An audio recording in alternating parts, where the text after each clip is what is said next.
Bem-vindo ao podcast A Bíblia Nossa de Cada Dia, onde mergulhamos nas Escrituras Sagradas, capítulo por capítulo, para encontrar sabedoria, orientação e inspiração para nossas vidas.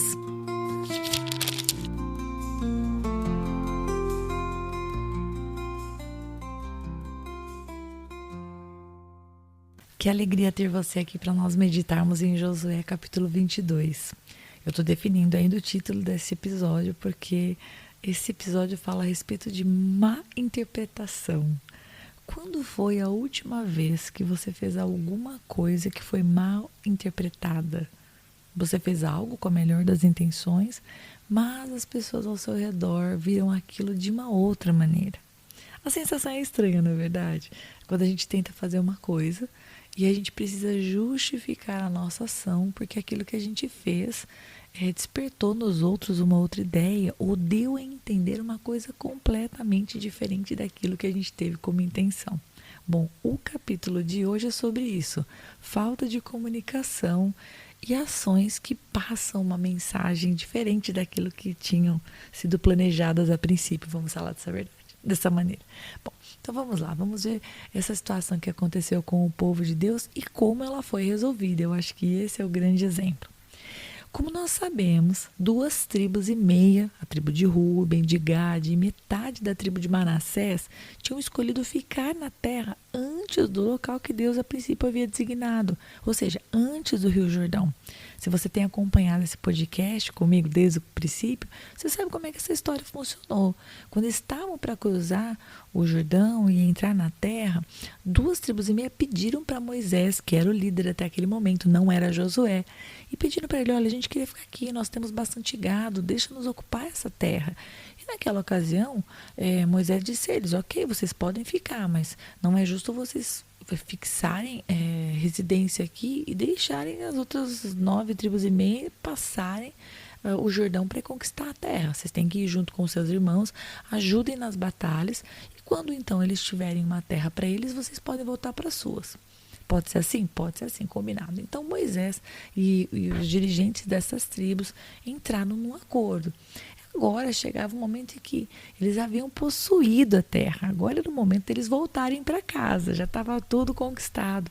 Então no verso 2, Josué diz uma coisa bem legal sobre essas 2,5 tribos, que eles eram pessoas que cumpriram aquilo que eles tinham prometido para Moisés, eles ficaram até o fim, ajudaram seus irmãos a conquistar a terra, e ainda Josué vai acrescentar que eles foram obedientes em tudo. Que coisa boa, né, de ouvir de um líder. Aqui Josué estava falando muito bem dessas 2,5 tribos. Muito bom. Então Josué vai dar para eles ali algumas exortações, né? Vai falar para eles: olha, não deixem de fazer tais e tais coisas que eu vou mencionar para vocês e vocês voltem para o seu povo. E o que é que Josué vai falar para eles? Olha, guarda com diligência o mandamento além de Moisés, ame a Deus e ande nos seus caminhos, guarde seus mandamentos e se acheguem a Ele e sirvam ao Senhor com todo o seu coração e com toda a sua alma. Então Josué vai falar para eles essas 4 coisas. Tudo isso você vê no capítulo, viu, gente? Se vocês não leram ainda, se você está chegando nesse podcast hoje, o que eu estou fazendo é explicando para você o conteúdo do capítulo. Se você leu ou se você escutou no Spotify ou no YouTube a minha leitura, você se inteirou do assunto, senão você lê na Bíblia ou confia. Mas é muito bom ler a palavra do Senhor. Bem, então Josué vai falar para eles: olha, façam essas 4 coisas, esse 4 grupos de coisas e temam ao Senhor. Porque, olha, agora, gente, eles iriam voltar de viagem para a sua terra, mas eles eram um único povo, embora separados geograficamente pelo Rio Jordão, eram um povo, era o mesmo Deus, era a mesma direção. Guardar os mandamentos de Moisés, amar o Senhor, guardar e se achegar a Ele, servir ao Senhor de todo o coração. Então é isso que Josué, como um bom líder, vai dizer: olha, continuem fiéis. Ou seja, eles estariam geograficamente separados pelo Jordão, mas eles eram o mesmo povo, debaixo dos cuidados do mesmo Deus e adorando e servindo ao mesmo Deus. Então eles voltaram, depois de pelo menos 5 anos de batalha, e a gente tem esse cálculo baseado na idade de Caleb. Eles voltam, inclusive eles voltam bem. A Bíblia vai dizer que eles voltam com grandes despojos, com riquezas. Inclusive Josué vai falar para eles que eles deveriam compartilhar com os seus irmãos que não tinham ido à guerra. E então essas 2,5 tribos saem de Siló que é onde estava ali o povo reunido, e vão em direção a Gileade, que era a terra deles. Só que a partir do verso 10, nós vemos um relato de que quando eles estavam voltando para casa, essas 2,5 tribos tiveram uma ideia que eles não comunicaram para as outras 9,5 tribos. Eles tiveram uma ideia. Eles resolveram construir um altar junto ao Jordão. Não mandaram um mensageiro levar a informação, não passaram o WhatsApp, não enviaram um e-mail. Estou brincando com você. Eles não se comunicaram, eles tiveram essa ideia que aos seus olhos pareceu uma boa ideia, que era o quê? Construir um altar. E esse altar, ele seria no modelo, né, do outro altar, para servir de testemunho mesmo, para dizer, olha, não era para sacrifício, né? A ideia deles não era se rebelar e construir um outro altar para competir com o altar do Senhor. A ideia era que aquele monumento, vamos dizer, aquela construção, deixasse bem claro que tanto as tribos do lado de cá quanto as do lado de lá eram o mesmo povo. Era como para identificar. Tanto é que o nome daquele altar é testemunho. A ideia deles era construir um altar que fosse um testemunho da unidade entre todo o povo de Israel. Eles pensando no futuro, eles pensaram, vamos construir um altar, segundo o modelo do altar do Senhor, para que houvesse aquela identificação entre um povo e o outro, apesar da separação geográfica. Assim, quando os filhos de cada uma das tribos do futuro perguntassem, e aquele povo lá da além do Jordão, eles são dos nossos? Eles poderiam dizer, claro que são, olha lá, eles têm inclusive um altar parecido com o nosso, coisa e tal. A explicação, queridos, é plausível, você está entendendo o que eu estou explicando, você deve ter entendido quando você lê a palavra.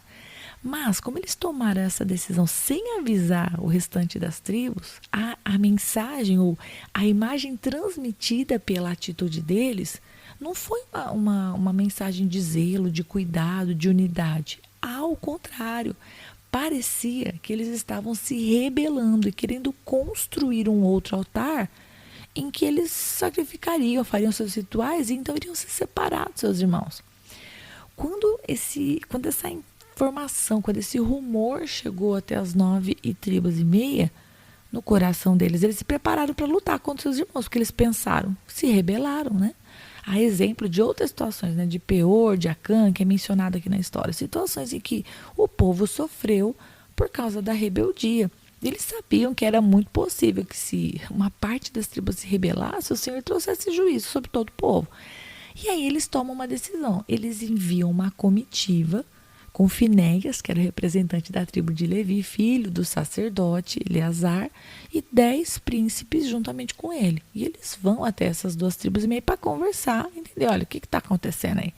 Por fim, eles se encontram, esclarecem o ocorrido, e a comitiva volta para casa com o esclarecimento de que, olha, gente, não é necessário guerra, a intenção não foi rebeldia, foi exatamente o contrário. Eles quiseram fazer um altar como um testemunho para provar, entre aspas, né, a unidade do povo, que eles caminhavam debaixo do mesmo temor do Senhor. Era um testemunho de que o Senhor é Deus. É isso que é dito no final do capítulo. Bom, até aqui a explicação do capítulo. Agora eu vou aplicar para as nossas vidas, pelo menos eu vou aplicar para a minha vida, ok? Para começo de conversa, é um exemplo ver que Josué admitiu que eles foram fiéis até o fim, antes da separação lá das tribos. Então eu aplicaria para as nossas vidas que nós deveríamos ser fiéis em tudo aquilo que a gente se comprometesse.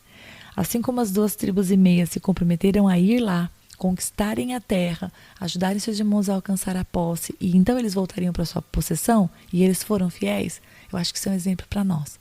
Tudo aquilo que a gente fala que vai fazer, nós deveríamos nos esmerar e realmente honrar a nossa palavra até o fim. Se a gente se comprometeu, a gente tem que ser fiel.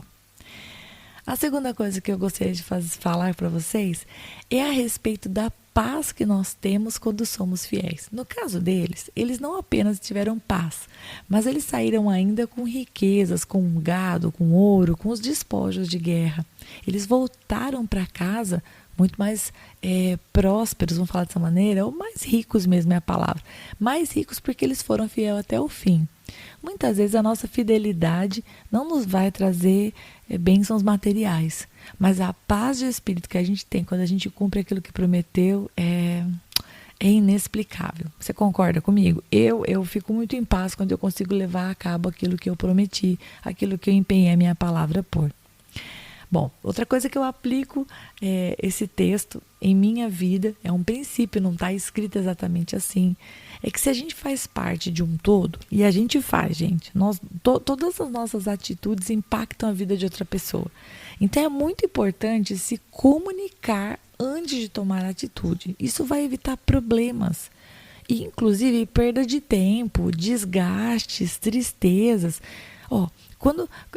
Veja só, eles tiveram uma ideia voltando para casa, resolveram colocar a ideia em prática e eles não tinham nem consultado os líderes do povo. Josué estava velho, é verdade, mas ele ainda era o líder do povo.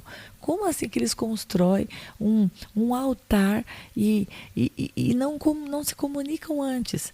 Uma guerra poderia ter sido iniciada.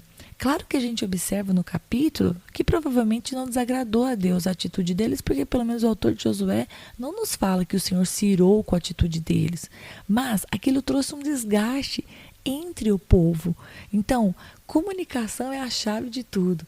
Comunicação no trabalho, se você trabalha num setor, comunicação entre os seus irmãos, se você tem mais de um irmão, você precisa tomar decisões em relação à família, em relação aos seus pais. Comunicação com os seus pais, se você mora dentro da casa deles, ou mesmo que não more, manter a comunicação é muito importante.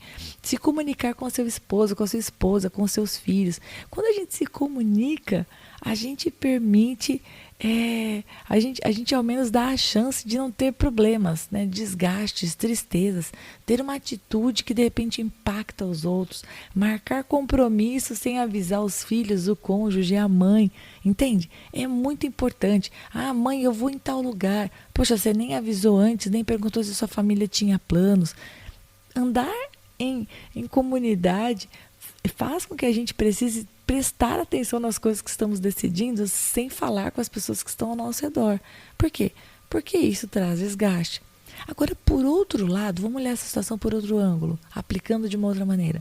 Quando parecer que uma pessoa fez algo para te ferir, para quebrar uma aliança, que foi de propósito, antes de começar uma guerra, vamos sentar para conversar, que foi exatamente o que foi feito. As 2,5 tribos não avisaram antes de construir o altar. Mas as 9,5 tribos, que podiam ter começado uma guerra sem avisar, eles fizeram diferente. Eles mandaram uma comissão para conversar primeiro e entender o que estava acontecendo. Então, olha só, a gente deve ser movido por uma ação e não pela reação. A gente deveria ser capaz de, quando olhar alguém que está fazendo alguma coisa... Opa, deixa eu desligar o alarme aqui. Sim, era para eu estar acordando agora, mas eu acordei mais cedo para ter meu tempo com a palavra do Senhor. Então, continuando. Quando nós percebemos pelos nossos sentimentos que alguém está fazendo alguma coisa contra nós, ao invés de a gente sair brigando e tendo problema, é melhor a gente perguntar. Perguntar é melhor. Olha, você teve a intenção de causar essa situação, esse sentimento com a tua atitude? Porque você fazendo assim está dando a entender isso.